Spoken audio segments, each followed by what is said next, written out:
우리가 사진 찍을 때 외치는 그 말, 치즈. 입술이 옆으로 예쁘게 벌어지며 웃는 얼굴이 되죠. 이 작고 고소한 덩어리 속에 인류의 거대한 역사가 숨어 있다는 사실을 알고 계셨나요? 단순한 음식을 넘어 전쟁과 질병으로부터 인류를 구한 영웅. 지금부터 그 흥미진진한 치즈의 세계로 여러분을 초대합니다. 치즈의 역사는 지금으로부터 약 8,000년 전으로 거슬러 올라갑니다. 인간이 동물을 집에서 기르기 시작하면서 운명적인 만남이 시작됐죠. 어린 새끼들이 어미의 젖을 먹는 모습을 지켜보던 인간들은 생각했습니다. 저 젖을 우리도 먹을 수 없을까? 그렇게 사람들은 동물의 젖을 직접 짜서 확보하기 시작했습니다. 하지만 문제가 생겼습니다. 귀한 젖이 너무나 쉽게 상해버리는 것이었습니다. 어떻게 하면 이 젖을 오랫동안 보관하며 먹을 수 있을까? 고민 끝에 인류는 놀라운 발견을 하게 됩니다. 특히 사막을 오가던 서아시아 상인들의 역할이 컸습니다. 그들은 낙타 등의 동물의 위장으로 만든 주머니를 매달고 긴 여행을 떠났습니다. 뜨거운 햇볕 아래 주머니 속의 젖이 흔들리며 마침내 하얀 덩어리로 변했습니다. 이것이 바로 인류 최초의 치즈였습니다. 상인들은 이 치즈를 이동식량으로 사용하며 전 세계로 퍼뜨렸습니다. 고대 그리스의 철학자 아리스토텔레스도 치즈에 대해 기록을 남겼습니다.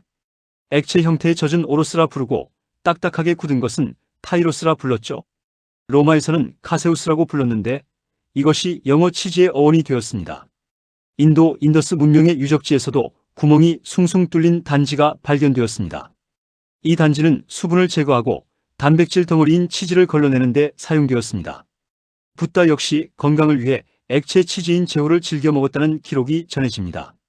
중국 유적에서도 요구르트와 액체 치즈에 대한 기록이 남아 있습니다. 치즈는 이렇게 동서양을 막론하고 인류의 소중한 영양 공급원이었습니다. 오랜 시간 동안 치즈는 지역마다 환경에 맞게 변형되며 발전했습니다. 추운 북쪽 지방에서는 보관을 위해 더 단단하게 만들었죠. 따뜻한 남쪽 지방에서는 신선하게 즐기는 방법을 찾아냈습니다. 인류는 젖을 치즈로 만들며 생존의 한계를 극복해 나갔습니다. 치즈는 거대한 로마 제국을 지탱하는 힘이기도 했습니다. 모든 길은 로마로 통한다는 말처럼 로마는 사방으로 뻗은 도로를 건설했습니다. 이 길을 따라 로마의 정예 군대인 레기온이 행군했습니다. 그들의 배낭 속에는 언제나 딱딱하게 말린 치즈가 들어있었습니다. 수분이 적어 상하지 않고 영양가가 높으니 군량미로 제격이었죠. 로마 군대가 가는 곳마다 치즈 제조 기술이 전파되었습니다. 영국과 프랑스 그리고 이탈리아 전역에 로마의 치즈가 소개되었습니다. 귀족들은 집에 별도의 숙성실을 갖추고 치즈를 직접 만들기도 했습니다. 레닛을 넣어 젖을 응고시킨 뒤 훈제하거나 그늘에서 말려 보관했습니다. 하지만 제국의 멸망과 함께 치즈의 인기도 한때 시들해졌습니다. 그러다 14세기 유럽에 무시무시한 재앙이 닥쳤습니다. 바로 인구의 4분의 1을 앗아간 흑사병이었습니다.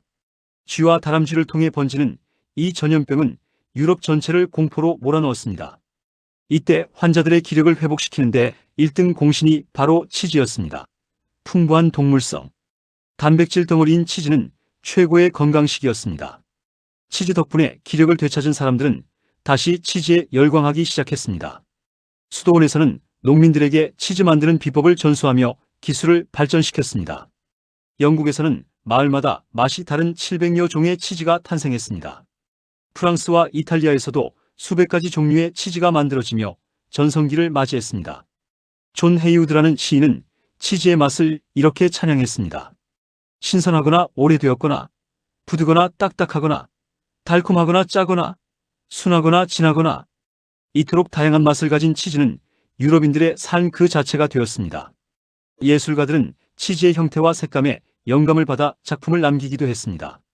치즈는 단순한 식재료를 넘어 하나의 문화적 상징으로 자리 잡았습니다. 어둠의 시대를 밝힌 황금빛 식량이 바로 치즈였던 셈입니다. 그렇다면 이 맛있는 치즈는 대체 어떻게 만들어지는 걸까요? 비밀은 바로 액체와 고체를 분리하는 마법에 있습니다. 먼저 동물의 젖을 준비합니다. 여기에 산 성분이 있는 레몬즙이나 식초를 넣으면 놀라운 일이 벌어집니다. 젖 속에 단백질이 몽글몽글 뭉쳐지며 액체와 분리되기 시작합니다. 이 하얀 덩어리를 우리는 커드라고 부릅니다. 하지만 더 단단하고 맛있는 치즈를 만들려면 전문적인 재료가 필요합니다. 그것이 바로 레닛이라는 효소입니다. 어린 송아지의 네 번째 위에서 추출하는 이 효소는 치즈의 품질을 결정짓습니다. 레닛을 넣으면 우유가 아주 단단하고 하얀 덩어리로 변합니다. 이 덩어리를 35도에서 55도 사이의 온도로 가열합니다. 온도에 따라 치즈의 맛과 식감이 완전히 달라지니 정말 예민한 작업이죠. 그 다음에는 수분을 쫙 빼내고 소금을 골고루 발라줍니다.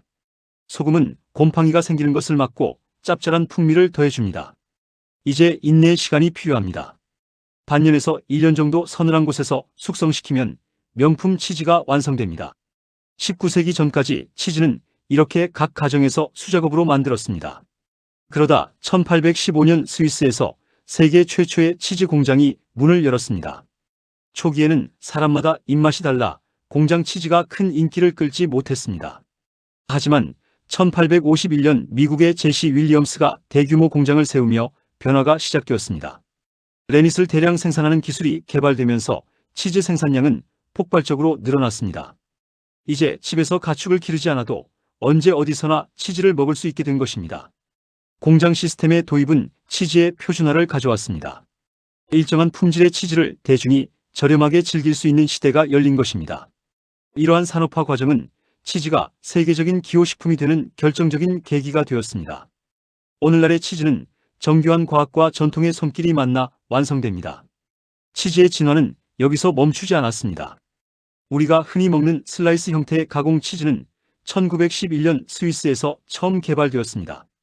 이후 1916년 미국의 제임스 크래프트가 가공 치즈 생산법에 특허를 얻었습니다. 이 가공 치즈는 보관이 쉽고 휴대하기 편해 전 세계로 순식간에 퍼졌습니다. 특히 제2차 세계대전 당시 미군들에게 없어서는 안 될 소중한 식량이었습니다. 전쟁터에서도 간편하게 영양을 섭취할 수 있었기 때문입니다. 1950년대에는 비로소 슬라이스 치즈를 대량으로 생산하는 기술이 완성되었습니다. 샌드위치나 치즈버거의 재료로 사용되며 대중적인 인기를 얻게 되었죠.